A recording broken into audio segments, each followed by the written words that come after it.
Ezagutzen ditugun landare guztien laurdena baino gehiago, onddoak dira. Mundu osoan hazten dira. Bizitzeko behar duten material organikoa dagoen edozein tokitan alegia. Onddoak landare sinpleak dira. Ez baitute benetako sustrai, enbor eta ostorik.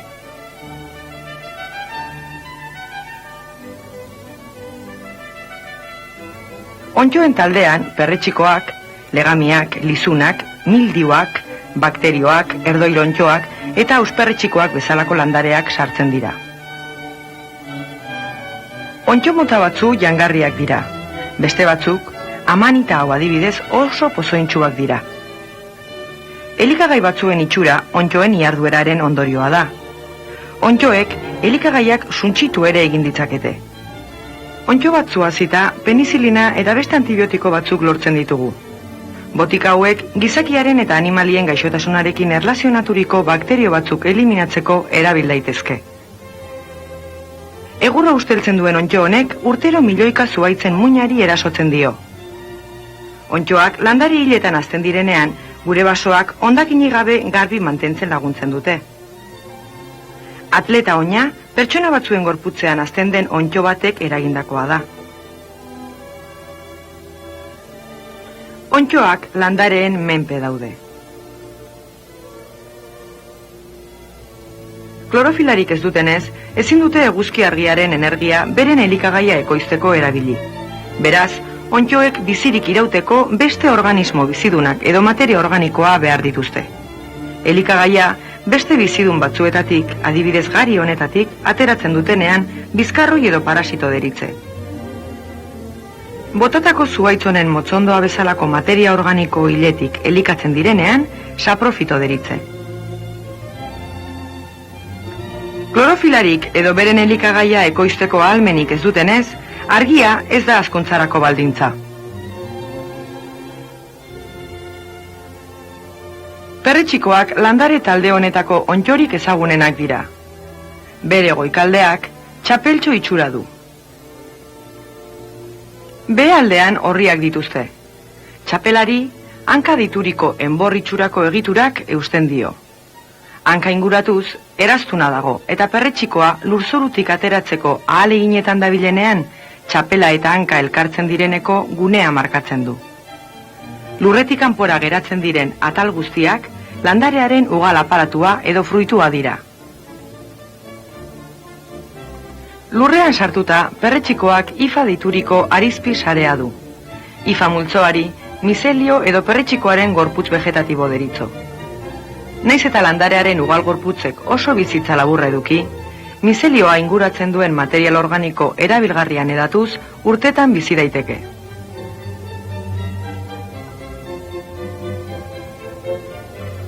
Aldikako fotografia erabiliz, perretxikoa lurretik irtetean nola hazten den ikus dezakegu.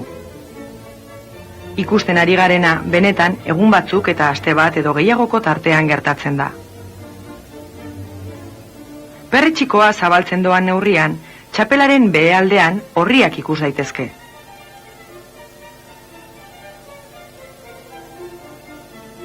Azter dezagun ehundaka orriren antolaketa erradiala. Honetan datza hain zuzen ere, honek eta beste onddo mota batzuek ugaltzeko duten erraztasunaren sekretua. Banan dezagun txapela, eta paper zuri batean orriak berantz dituela jarriko dugu. Ordu batzuk geroago, txapela kendu eta paper gainean orriek oso hauts mehea dirudien zerbait utzi dutela ikusiko dugu. Mikroskopioaz, espora deituriko hautsantzeko partikula hauek ikus ditzakegu. Esporak oso txikiak dira. 25.000 esporek ezingo lukete orratzburu bat estali. Orain ikusten ari garen kozkorrerraldoia orratzburu bat da. Perretxiko bakar baten orriek espora asko eman ditzakete. Guztiak perretxiko bilakatuko balira, 12 kilometro karratu estaltzeko adina izango lirateke. Hona hemen berriro espora batzuk tamaina handiturik. Airean ez ikusteko moduan flotatzen dute, eta toki ezera erorita ernetzen has daitezke.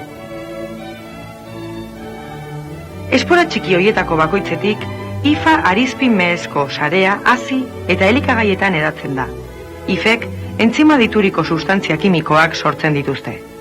Entzimek elikagaia disolbatu egiten dute, eta onddoak disoluzio elikatzailea zurgatu egiten du.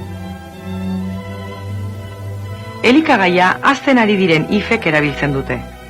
Aste edo hilabete batzuetan, lurrazpiko arizpiak ugaldu egiten dira, eta bere garaian perretxikoa agertuko da.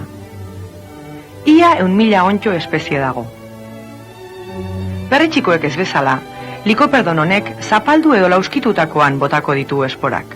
Loi horiaren lizun hau perretxikoen bizkarroia da. Bere bizitzako aldi batean, loiaren lizunak ameben antza du. Ez du mizeliorik, baina bere etapa batean esporak sortzen ditu. Uraren lizun hau partikula protoplasmatikoen esporetatik hazten da. Lupaz soilik ikus daitezkeen lizunaren espora txikiak airean daude beti, bazter guztietan. Ogikozkorra edo beste edozein janari, toki ezean egun gutxi batzuetan edukiz gero lizunez estaltzen da. Lizun hauek oso desberdinak dira perretxiko, astaputz edo beste onddo batzuekiko. Lizuna garatzeko ezetasuna behar duela frogatzeko esperimentu bat egin dezakezu. Erdibi ezazu ogi xerrada bat. Sarrezazu hoietako bat lehorra etiketa duen ontzi itxi batean. Busti ezazu bestea ur pixka batez eta sarrezazu ezea etiketa daraman beste ontzi batean. Gogora ezazu onddoek azteko argirik ez dutela behar.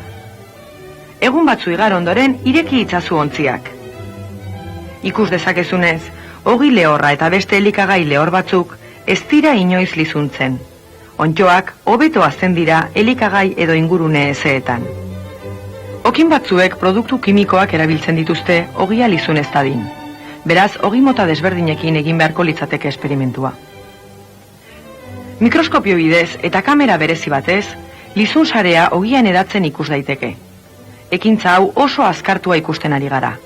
Ikusi ezin duguna, legamiak ogia nola lixeritzen duen eta lizunak elikagai hau etengabe hazteko erabiltzen duela da.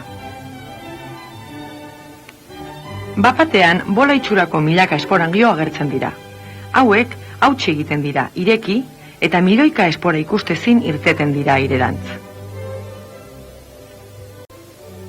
Lizun guztiak ez dira kaltegarri, hainbat, gazta mota batzuk egiteko erabiltzen dira. Gazta, lizun bat gehitu zaion esne gatzatua da. Entzimek, esnean dauden elikagaiak lixeritua ahala, gaztari zaporea ematen dioten substantziak sortzen dira. Gaixotasunen kontrolerako aurkikuntza hunkigarri eta garrantzitsuenetako bat, penizilina eta beste antibiotiko batzuena izan zen. Penizilium deritzon lizun berdeska honek aztean, penizilina izeneko produktu kimikoa sortzen du.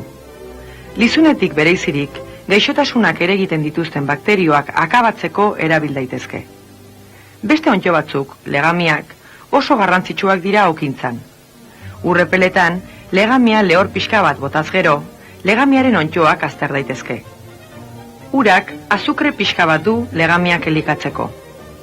Imaginak azkartuz, milaka burbuila txiki eratzen direla ikus dezakegu. Burbuila hauek karbono lau oksidoa dira. Legamiak garatzean eragindako hartziduraren azpiproduktu gisa askatutako gasa alegia. Likido tanta bat kristalezko porta batean jarri eta mikroskopioan aztertuz gero, legamiaren onddoa ikus dezakegu. Bakoitza zelula bakarra da. Zelula berriak sortuz ugaltzen ari dena. Ore honetan nahastu diren legami landareak hazten ari dira. Hazi eta arnastua ahala, karbono lau oksidoa askatzen dute. Gas honek, milaka burbularen bidez, orea igoerazi egiten du. Zuhaitz eta enbor zaharretan, zurari erasotzen dioten eta onddo mota desberdin askoren esporak sortzen dituzten egiturak daude. Pertsona batzuek, esporak sortzen dituzten gorputz hauek moztuz, ustelketa gelditu egingo dela uste dute. Baina ustelketa ez du esporen ugal gorputzak eragiten. Zuhaitz barnean milaka hifa daude. Hauek sortzen dituzten entzimek, egurraian eta ustelketa eragiten dute. Esporangioak, maiz, zuhaitzeko hifek egurraren zatirik handiena jan eta suntsitu ondoren agertzen dira. Airean zehar eramandako onddo esporak zuhaitzaren zaurian hazten has daitezke. Zuhaitza hausten denean, zaurian gainestaldura berezi bat ipintzea komeni da. Zure ondo eraikitako etxeak ia betirako izaten dira, baina gaizki eraiki eta zaindutako egituretan ontxo eta termitek milioika pesetatako kalteak eragiten dituzte. Ontxoak eta ezetasuna gaizki egindako junturetan eta zirrikituetan sartzen dira. Gizakiak urtero milioika pesetatan baloratutako uztak suntsitzen dituzten beste ontxo mota batzuen aurkako etengabeko borrokan diardu. Hauetako bat ausperretxikoa sortzen duen ontxoa da. Artaburuaren goialdean alerik ez dagoela ikus daiteke. Artoaren lore individualak garatu ahala, ontxoek suntsitu egiten dituzte, eta beren ordez, milioika espora beltz dituzten zaku itxurako egitura bigunak hazten dira. Basoetako suteek urtero milioika zuhaitz suntsitzen badituzte ere, lizu mota bakar batek suak baino askoz zuhaitz gehiago onda dezake. Bai ondo onuragarriek eta bai kaltegarriek, orain arte ikusitakoa baino, garrantzi handiagoa dute naturan. Landare berdeek eguzkiaren argitan, beren sustraiek zurgatutako uraren eta aireko karbono lau oksidoaren bidez, elikagaia ekoizten dute.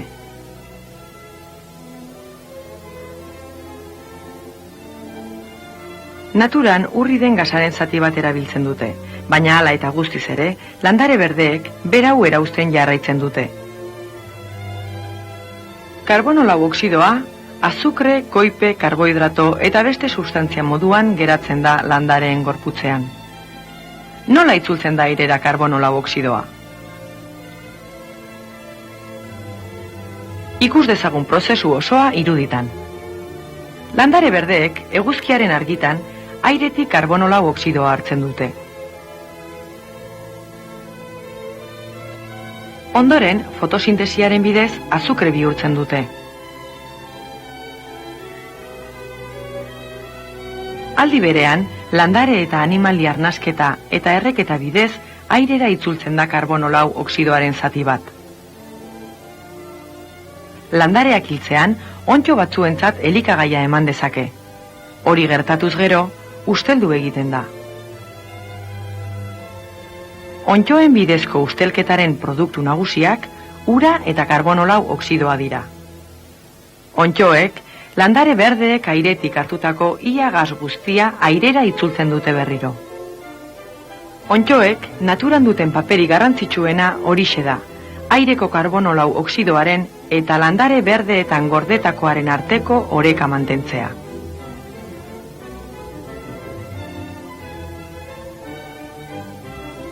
Bideo honetan, mundu zabalean barreiaturik dauden ontxo mota desberdinetako gutxi batzu besterik ez ditugu ikusi. Ontxo batzuek eragiten dituzten kalte itzelak eta beste batzuetatik lortzen ditugun onurak direla eta, ontxoak gure arreta eta imaginazioarentzat aztergai izango dira gero ere.